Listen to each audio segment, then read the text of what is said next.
አበባ የተገኘች የሃይማኖት አበባ ማዛ ብቻ ያላት እሾሁ ግን የሌለባት የመካከለኛዋ ውብ ጽጌረዳ እመቤታችን የምታምናት የምትወዳት የምታከብራት እናትህ እመቤት ቅድስት ድንግል ማርያም በእናንተ መካከልንም ፍቅርና ደስታን ብቻ ትዝራ። ሰላም ቤተሰብ እንዴት ናችሁ? ደህና ናችሁ ወይ? እኔ ያለው እግዚአብሔር ይመስገን። ቡቡዬ እንግዲህ የሆነ ነገር ፖስት አድርጓል። መግቢያ ላይ ስክሪን ሪከርድ አድርጌ ሙሉውን ባይቻልም የተወሰነ ሰከንድ 9 ሰከንድ ምናምን ስክሪን ሪከርድ አድርጌ ፖስት አድርጌላችኋለሁ። እንግዲህ ቡቡዬ መቼም ያው የአባ ገብረ ኪዳን ልጅ ነው፣ የመብርሃን ልጅ ነው እና ያው እውነቱም ለመሰላችሁ ሰሞኑን ያው ያለበት ሁኔታ እውነት ለመሰላችሁ ቡቡዬ እጅግ በጣም እንግዲህ አሁን ቡቡዬ እያደረገ ያለው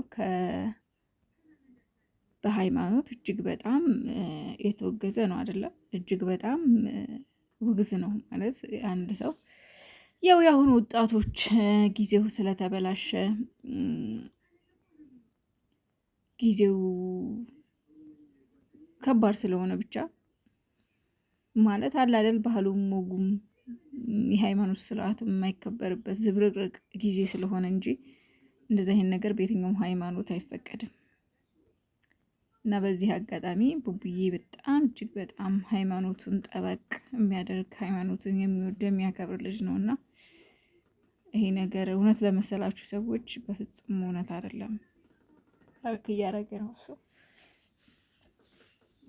እና እንግዲህ እመቤቴ ዛሬ ታስታርቃችሁ ማለት አልተጣላችሁም አውቃለሁ። መቼም አትጣሉም እናንተ መቼም እናንተ እኔ እንጃ።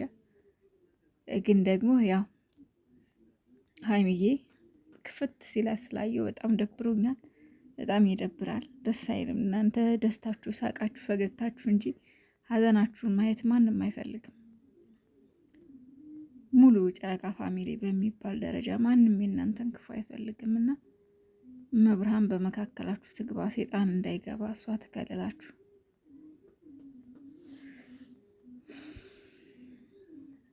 ሁላችሁም ደግሞ ጸሎት አድርጉላቸው።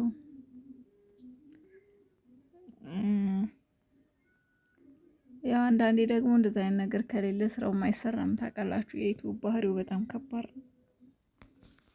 በተፈጥሮ ዩቲዩብ ድራማ ነገር ይወዳል።